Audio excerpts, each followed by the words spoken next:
Hello, I'm Dennis McCuistion, and welcome to this program. And the perspective you're going to hear today is that of one of Dallas's outstanding attractions. Unfortunately, the attraction was such because of a bad experience that happened in Dallas. But the Sixth Floor Museum in Dealey Plaza is really an asset to the city and to the country and to the world, I think, because of what it does. And joining me is the curator, Stephen Fagin. He also wrote a book called Assassination and Commemoration, if I'm right about that, Stephen. And so I would ask you to tell that viewer, first of all, what the Sixth Floor Museum is. We can't assume that everybody knows what it is, and when it was founded, and what you're trying to do there. Sure.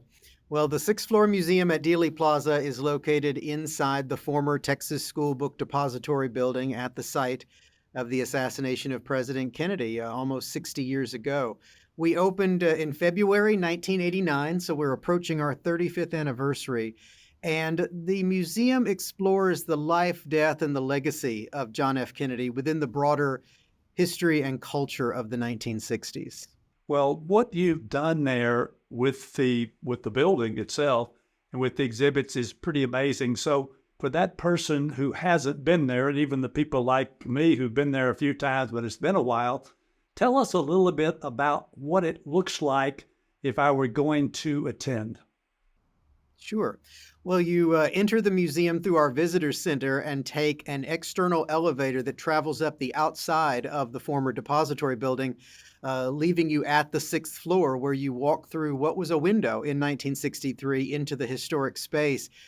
We've tried to maintain the look and feel of a warehouse, but you are guided along through interpretive panels through the early 60s, the Kennedy family, the Kennedy presidency, the major issues of the early 1960s. And then we explore the trip to Texas that President Kennedy took in November 1963, and the assassination, of course, at 12:30 p.m. on Friday, November 22nd, 1963. From there, the exhibit kind of opens up, offering a number of avenues of exploration. You can follow the path of memorialization through the Kennedy funeral. You can look at eyewitness accounts in Dealey Plaza. You can jump right into the investigations and the evidence. All those paths kind of converge with the lingering questions that still surround the assassination. We look at a couple of the more popular conspiracy theories. And then we explore the president's legacy in terms of arts and culture, social activism, space and technology, what Kennedy left behind and what he still means to us today. And then our seventh floor is a changing exhibit space. We bring in traveling shows. We had a show from the Smithsonian recently called Solidarity Now, which was about the 1968 Poor People's Campaign. We're days away from opening a special 60th anniversary exhibit called 2 Days in Texas that looks at President Kennedy's last 2 days as he traveled to San Antonio, Houston, Fort Worth, and then ultimately Dallas. So that's a changing exhibit space and also a space for educational and public programs that we do frequently here at the museum. Well, I think all of that is what makes it really so special because, and I hate to put it this way, Stephen, but I'm not even sure you were born 60 years ago, were you? I was not. No, my parents were elementary school students in All right, Dallas at the time of the assassination, right. and so I grew up very much immersed in the subject matter. I've talked to so many people who lived through that experience that I feel like an honorary member of 1963. But I was about a decade and a half away from being here. Right. Well, the couple of reasons I mentioned that, not the fact, just the fact that you look young, and of course a bit younger than I am, but the majority of people who come, the majority of Americans, the majority of people in the world, are under 60 years old, and so how do you first of all engage with them? Number one, and then secondly, what a great thing to give them this perspective of what was going on at the time. Yeah, that's a great question, and it's something that the founders of the museum were contemplating way back in the 1980s. When we first opened, about a third of our visitors were not alive at the time of the assassination, and of course, that number has grown considerably in the 35 years that the sixth floor has been open. That is really the reason why the exhibit begins with that necessary context, setting the scene for the early 1960s. who John F. Kennedy was, the youngest man ever elected president, the first president born in the 20th century.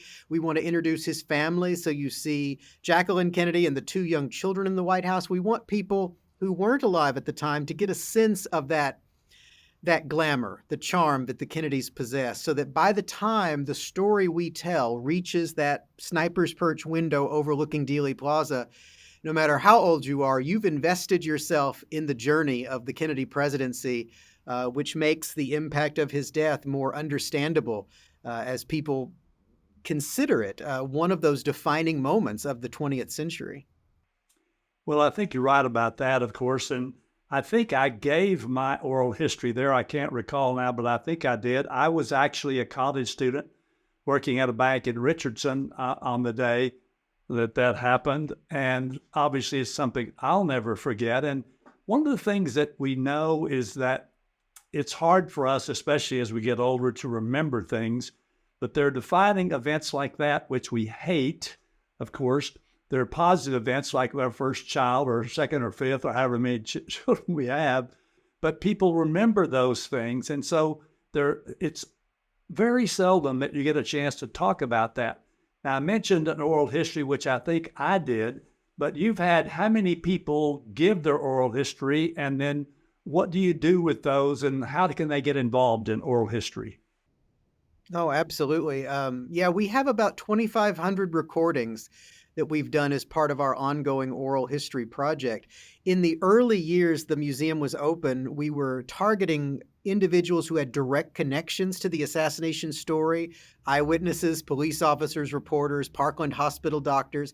But as the years have gone on, in large part because of what we were talking about, the fact that people more and more consider this a historical event and not something in recent memory, we have broadened the scope of our oral history project to really include the history and culture of the 1960s. And so we talked to Peace Corps volunteers, Vietnam veterans, anti-war demonstrators, civil rights activists, NASA personnel, people that really speak to that 60s experience, as well as hundreds, and I mean hundreds, of 1960s school kids who remember where they were when their teacher or their principal informed them of the president's death. And that commonality of experience from coast to coast and around the world is just a really remarkable thing to see as we sort of build this tapestry of living memory. We are in the process right now of digitizing and uploading those oral histories to our website, jfk.org, to our online collections database. We have about 700 of the oral histories fully accessible online. They range in time from only about 5 or 6 minutes to an upwards of 4 or 5 hours, depending upon how much the individual wants to share and what their involvement was in the story. But it is a unique firsthand resource that we want to make available to students, teachers, researchers, and historians now, and particularly in the years and decades to come. Yeah, well, you made a good point there, particularly researchers and historians. And I'm not talking about just researchers into the assassination and who really did it and all that. But RFK Jr. said in one of his speeches to somebody recently, he said, when you think about presidents and the impact that they made on the world, what you can do as one portion of that is to look at how many streets around the world and countries all over, Asia, Europe in particular, of course, are named John F. Kennedy Avenue or Boulevard or whatever. And so it's not just a local thing, not even just a domestic thing. And so when you hear from people in other countries, what are the kind of questions that they ask you, or what are the things that they are particularly interested in when they come to the museum? Well, it is interesting that people from the farthest reaches of the world, if they were alive in 1963, they knew about John F. Kennedy. They knew about the assassination. I remember interviewing a Peace Corps volunteer years ago who was serving in Africa at the time of the assassination, and he vividly remembered that a street near where he was staying was renamed in memory of John F. Kennedy very, very soon after the assassination. And so that's interesting to see. We have a large collection. Our collection totals about 95,000 artifacts, but some of the tiniest artifacts in our collection are stamps from around the world. And I would say almost every nation on earth issued some type of Kennedy memorial stamp in the aftermath of the assassination. So that's another way that we can measure sort of the international impact that Kennedy had on the world and his death had on the world. Well, you mentioned 90 plus thousand artifacts. What are the kinds of things that were there in the beginning? In 1989, I think you said, what did it look? I think I was there fairly early on, but for those people who haven't been there, even for those who have, there's the shooter's nest or whatever you call it there, where allegedly somebody, Lee Harvey Oswald or someone else, shot from the 6th floor. I assume that was there, but what was there when you first? I know you weren't there, but you've been told sort of what was there from the beginning versus some of the things you've added more recently. Well, yeah, as a kid, I actually did visit the museum the week it opened back in 1989. So I sort of was here from the beginning. I like to say they just locked the doors and I've never made my way out. But in the earliest days, we weren't a collecting institution. In fact, we were originally called the 6th floor exhibit. The word museum was not used until the mid 1990s. And that was in part because of the controversial development of this museum over the course of 12 years. There was a great deal of concern because of the stigma that had befallen the local community after the assassination, that anything inside the former depository building might not be appropriate. And so great care was taken to create an exhibit, a historical exhibition that would help guide people through the time period, explain the assassination in a factual manner, and not draw any conclusions about whether Oswald acted alone or whether there was a conspiracy. So there were very few artifacts on display at the time we opened in '89. We have added subsequently artifacts to our core exhibit on the 6th floor. If you visit today, you'll get to see the gray fedora that Jack Ruby was wearing when he shot Lee Harvey Oswald. You'll get to see the FBI's model of Dealey Plaza, this remarkable, huge, intricate model that the FBI Exhibits Division made in 1963 before they had, computer-generated crime scenes. They actually had a team that would sculpt little trees and make these remarkable scale models of crime scenes. You'll also see one of my favorite artifacts in the collection. It's Lee Harvey Oswald's wedding ring. The reason I like it so much is because this tiny little artifact is infused with symbolic significance depending upon what you believe. Oswald spent the night before the assassination with his estranged wife, Marina, asked her to get back together with him. She was resistant, and the next morning Oswald woke up early, left his wedding ring behind along with most of their savings, and took a package wrapped in brown paper into this building, the School Book Depository. And so for those who do see it as Oswald acting alone, that ring becomes the symbol of a man who knows he's not going to go home again. And so having it on the 6th floor, so close to the recreated sniper's perch in the southeast corner, does have a special meaning that kind of infuses artifacts like that. No matter how big or small they are, a piece of clothing, a plate, a ring, these things in the crucible of the assassination story take on a tremendous significance. Well, I believe, and correct me if I'm wrong, I believe that my friend Dave Perry had something to do with that, didn't he? I know Dave Perry? quite well.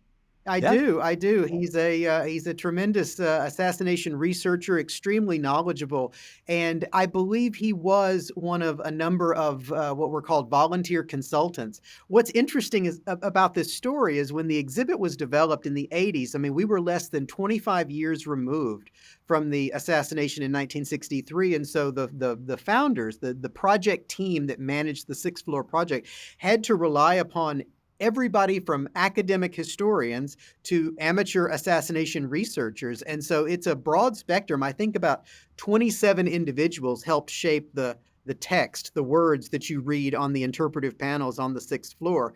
And we have updated parts of the exhibit, and we're always thinking about our long-term plans about a new iteration of what we'll find on the 6th floor at some point. But the 7th floor is also an opportunity for us to create very focused exhibits that look at different aspects of the story or look at the broader culture of the 1960s or different aspects of the Kennedy legacy as well.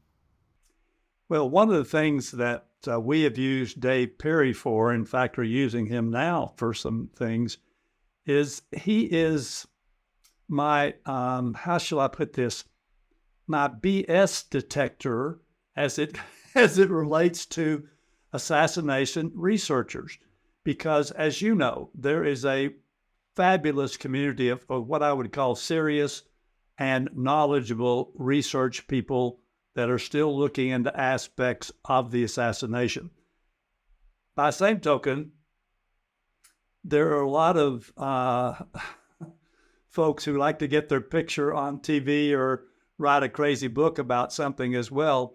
And so when I come across something that I haven't heard as factual, I send it to Dave and I say, Dave, up or down, which is it?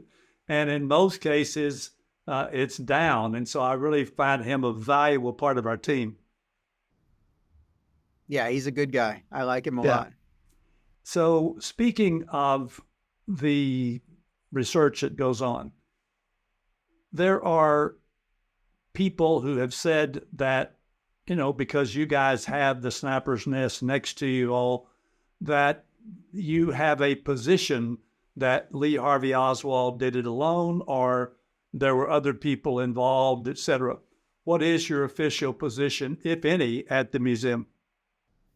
Yeah, the museum does not take a position on whether Lee Harvey Oswald acted alone or whether there was a conspiracy. We try to provide audiences with the tools to kind of navigate this interpretive minefield of history.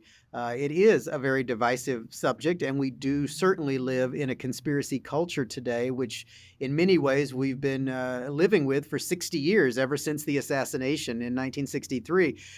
Gallup does these polls about whether or not people believe in a Kennedy assassination conspiracy. There's never been a moment since 1963 when less than half the American public did not believe in a conspiracy, and those percentages have gone up to 80% around the time of Watergate and government investigations into abuses by the intelligence communities. After the Oliver Stone film JFK in the early 90s, once again, belief in a conspiracy rose to about 80%.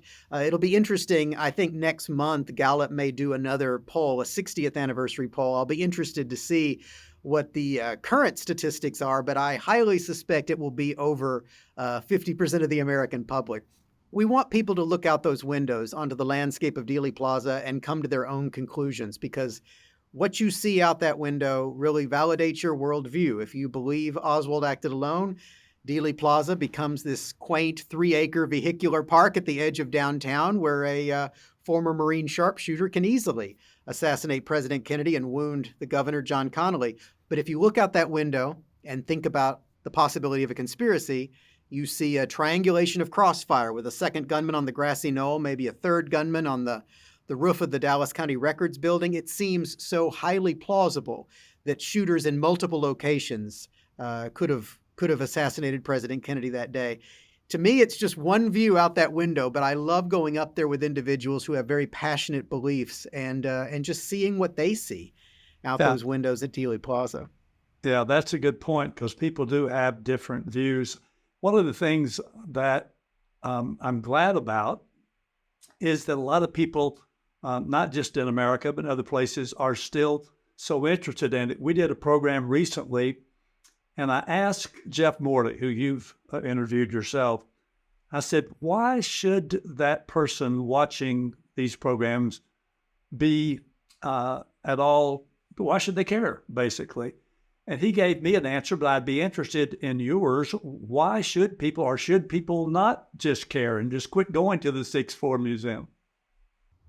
Well, I think there are few sites in this country, apart from a Civil War battlefield like Gettysburg, where you can really point to a geographic spot and say with some degree of certainty, world history changed on this site.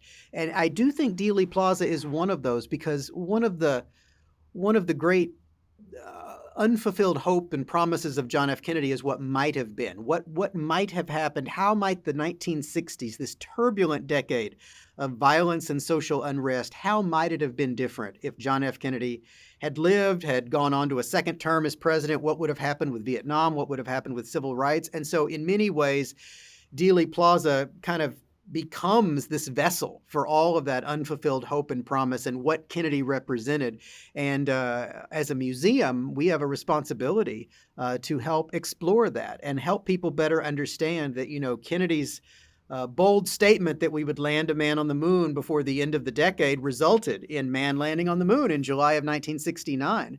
That Kennedy's death allowed President Lyndon Johnson to push through in his memory the Civil Rights Act of 1964. So there was a remarkable series of circumstances that began in 1963 after the assassination of President Kennedy, directly linked to this moment in Dealey Plaza that really did affect world change. And I think that because of that, there's a relevance here and a relevance to the Kennedy legacy that still surrounds us today. Oh. Do you have in the museum a library? I mean, I don't know how many hundreds or thousands of books have been written about it. Do you have a library where you have one of each of these, or how does that work? We do have an extensive library collection stored in more than one location, in fact. Thousands of books have been written about the Kennedy assassination over the years, and we have tried to our best efforts to collect all of those. So we have representative examples of every book written. It's become increasingly harder with the advent of self-publishing and online publishing, things like that. It's harder to keep track of all the titles that come out because we don't just collect those published by the major publishing companies. We try to collect everything. We also collect documentaries. So we have an extensive collection of hundreds of documentaries that have been produced about the assassination, novels that in some way involve the assassination, comic books, graphic novels, feature films, television shows. We do try to keep this archive that really explores the history and culture of the assassination, but we also collect volumes on President Kennedy, the Kennedy family, presidential history in general, and of course the 1960s as well. Yeah. Now, can people look at those books there or check them out, or or you have to make sure they don't take them with them, or what? Yeah, it's not a lending library, but we do have an on-site research space. Unfortunately, it has been closed since COVID, but in the past, pre-COVID, it was an opportunity for people to come in and access some of the library collection, watch these oral history recordings that we've been talking about, and look at the extensive collection of films and photographs that make up our collection at the museum. It's not currently accessible, but we are trying to get as much of our collection assets as possible online through our online collections database, jfk.org, so that people can access that material from home. Yeah, I hate to even ask this question, but do you have 2 or 3 books that you would recommend to that viewer if they were looking for a particular perspective on these issues? Oh, that's a great question. I do get asked that from time to time, and I almost always give different answers depending upon the circumstances. I'll speak broadly. If someone is interested in exploring the notion of Lee Harvey Oswald acting alone, no conspiracy, probably one of the best, most accessible books would be a book that was published in 1993 by an author named Gerald Posner called Case Closed. Case Closed by Posner, yep. Yeah, if you're interested in a more conspiratorial perspective, a classic of assassination literature published way back in 1967 by Dr. Josiah Thompson, 6 Seconds in Dallas, explores the possibility of 3 gunmen firing at the Kennedy motorcade on November 22nd. Dr. Thompson, more than 50 years later, revisited 6 Seconds in Dallas with a book published just a couple of years ago called Last Second in Dallas, yes. Yeah. You interviewed him, didn't you? Yeah, Didn't yeah. you? Yeah, Right. Tink Thompson, as we call him, he is a donor. He donated some of the original charcoal drawings that were used in 6 Seconds in Dallas to the museum, and we've had him here for oral histories and a couple of programs over the years. The third one, if I can conclude this, is for a more kind of poetic or lyrical exploration of the assassination. One of the most emotional books I think ever written about the assassination was also written in 1967 by William Manchester, called The Death of a President. It's not really for those who are interested in the research aspects. It does suggest that Oswald acted alone, but really I like that book because it reminds me of the emotional impact that President Kennedy's death had on people around the world. I cannot read the section on the Kennedy funeral and John Jr. saluting his father's casket without getting choked up every single time. And Yeah. I've looked at that book a few times over the years. Right. Yeah. Well, my favorite book, and haven't seen near as many as you have, and I'm no expert on the assassination. Have you done an oral history with Jim Douglas? I have not, no. Okay. Do you know his book, JFK and the Unspeakable? I have heard of that book. Yes, we do have it in our library here at the museum. Yeah.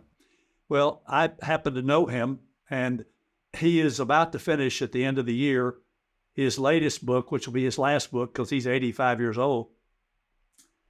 It ties together the assassinations of JFK, RFK, MLK, and Malcolm X, all of whom, in his opinion and in others, were tied to the national security state and CIA and people like that, killing all four of those people. But the great thing about the book is the history of it, which is what you guys are from, all about what was happening at the time in the 60s and before, the Vietnam War and all that. And what he believes, and a lot of people believe, is that JFK came into office as a Cold Warrior, but he had what he calls a turning, and that turning during the Cuban Missile Crisis in 1962, and he laid it out basically, as you know, on June the 10th, 1963, at the commencement address at American University, that was the change that would have changed the world for the better, and unfortunately, we never got that chance. Anyway, Stephen, thank you so much for taking the time to visit with us, and keep up the good work that you and Nicola and everybody else there does. I look forward to seeing you in person again soon. And thank you, viewer, for joining us as we always talk about things that matter with people who care. And these people have all the perspectives on this issue that you can find. So thank you again.